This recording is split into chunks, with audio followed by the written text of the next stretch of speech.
what we did as teams unanimously was pass on the decision making to our independent directors and our chief executive to come to a sensible conclusion as to how we end the season. And replaying the season wasn't an option. We were running out of dates, times. We play in mixed venues. Some own venues, some do not own their venues. So we're in public facilities. So it became clear that we couldn't play out the season. It was then felt, could we tag it on to the start of a new season? But the clubs felt the best way forward was that we start afresh in the autumn, put in additional games to the season, so that season ticket holders, our sponsors and so on, will still have an uplift in the number of games that we play. So we'll play a slightly more condensed season, if that's the right word. But then we gave our independent directors and the chief executive the decision to make about how we ended the season, and that therefore there would be no league champion, there are no playoffs, and it was a unanimous decision by the independent directors and the chief executive, and that decision has been accepted by all the clubs. Is there a confidence that you will be able to we'll be able to start a new season in the autumn then? Well, as confident as anybody else can be. I think in our particular sport, our venues have all been invested in that we all have our automated key motion system in the venue, so we can actually live stream every single game. So we are looking at the option of a return with an audience, with social distancing as an audience, and perhaps each game being streamed live as well. So we're looking at the options. We're probably thinking that we might be going back to start a season with some level of audience in the building. We're beginning to see social bubbles being allowed, groups being allowed, and that's if we can get to the point where you can enter and exit a venue maintaining a social distancing policy, then there will be the ability to sit in a venue, perhaps that's a third full, and with live streaming we could perhaps play games in a safe manner. So we're looking at the options. We're driven by government guidelines. That will be the priority, and health and safety of our spectators, our players, will be important. But it's clearly, as of today, there are advances in sport. We've got horse racing, we've got the Hearns talking about matchroom darts and snooker and so on. So things are beginning to lift. Now, we're an indoor sport, so I think there's a little bit more concern about indoors and mass gatherings as opposed to the outdoors and mass gatherings. So we're following guidelines. We're talking every week as clubs as to how we might develop and move into playing. First of all, our players to come back, to be able to train, and then to be able to open venues efficiently and with affordability for the clubs. Every sport is being hit because of coronavirus. How much trouble is British basketball in particular because of COVID-19? Listen, we're in duress, but we are not any different from anyone else. At the moment, our clubs are in difficult, challenging times, but we intend to open the season with all our clubs present. For the league centrally, they equally have challenges because we've had to write off the playoff finals for this season. And that's one of our biggest money spinners of the year. We've taken all actions. What's been tremendous is as clubs, we've spoken together to see how we can benefit from all the various government schemes. And, we would like some support in not so much as the monies we've lost, but what processes will be needed in place to reopen a season. To reopen the season with testing, social distancing, and so on, there will be additional costs to clubs to recommence. But we need to recommence on the basis of that if we don't have a product, how can we generate tickets and how can we generate sponsors? We have a huge community program that we need to support as well when schools come back in September, and with other community projects as well. So yes, it's challenging. We've been very prudent and careful. We've been business planning, viability plans, supporting each other as clubs and as a league, and we're thankful to the government for their support. We're hopeful of perhaps maybe getting some support in other ways to help us start a season. I believe our clubs are important to our communities, not just for playing basketball, but beyond that.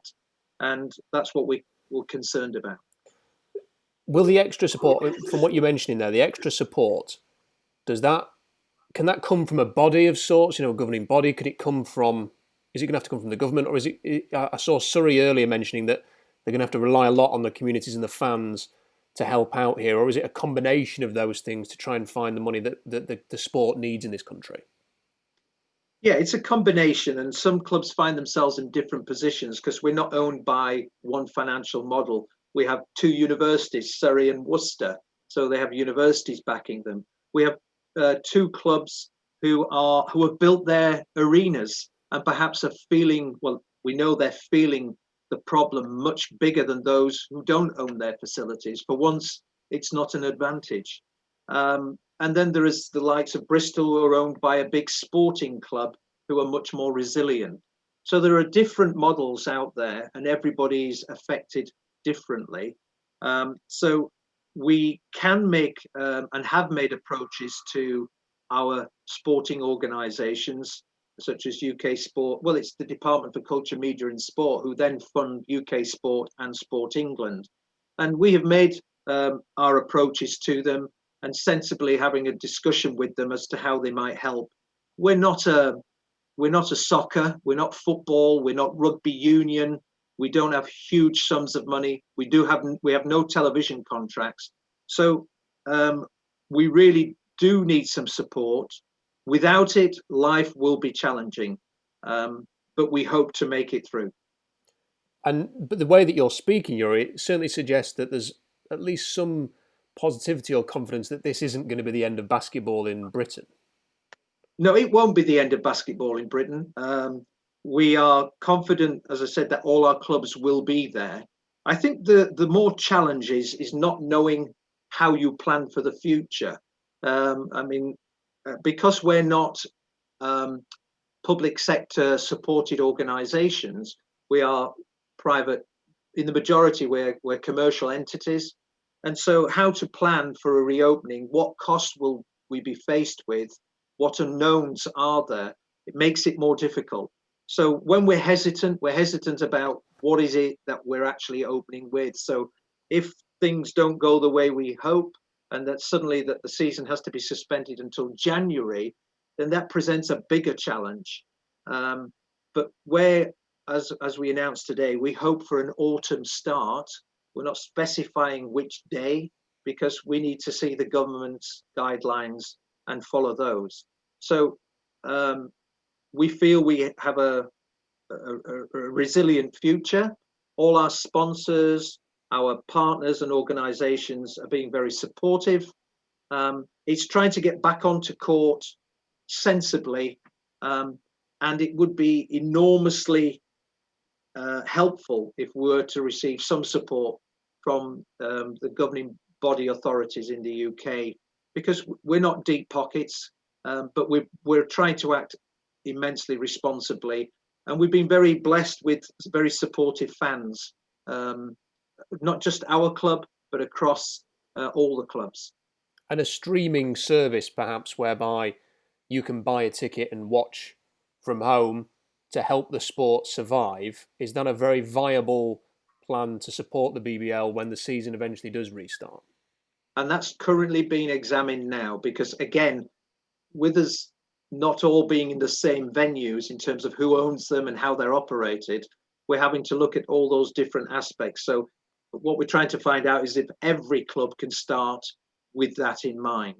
And our advantage is that every venue does have the automated key motion system in the building, which we invested in last year. So in the case of the Sheffield Sharks, we can live stream every single game with commentary, and we can put a pay-per-view platform behind that. So if fans who are still socially distancing can't come into the venue or shielding, they could buy, let's say, a game for a tenner instead of being in the venue, and watch games live. And I believe in the Sharks case, that is tenable for a while. What it can't probably do is that all season. And finally, could you just give us an idea of the measures that the Sharks in particular have taken during this process to help protect the team? You know, how have you've handled things, and you know, financially, how much of a hit have you taken by not being able to have your games and fans coming through the doors? Well, it's financially, the ticket revenue has been, the loss of revenues has been the biggest hit, and then you know, season ticket income would have been through the door significantly. So those are significant sums of money. But what we have been supported by is our sponsors have been very supportive. We've been able to access the business bounce back scheme from government. We've been able to furlough our players, and we've had a very small amount of money from the Sport England Emergency Fund. We still continue at a scale with our community programs, working with from a distance with our education programs. So we still are receiving some revenues from that aspect. But essentially, it's the directors who are not furloughed doing the work, and our staff and players are furloughed for the time being. And I hope that the government scheme will be protective right through to October time for sports and the leisure industry, who will probably be the last back in its full entity. So at the moment, there is support. We've taken all that advice. The league's been very good at circulating information and what is available in terms of support. We maximised on all that opportunity. And we had player contracts which terminated when the league season ended. So we haven't had to carry contracts. In the case of the Sharks, we always have 1-year contracts in the main. So there are very few overlapping long-term contracts.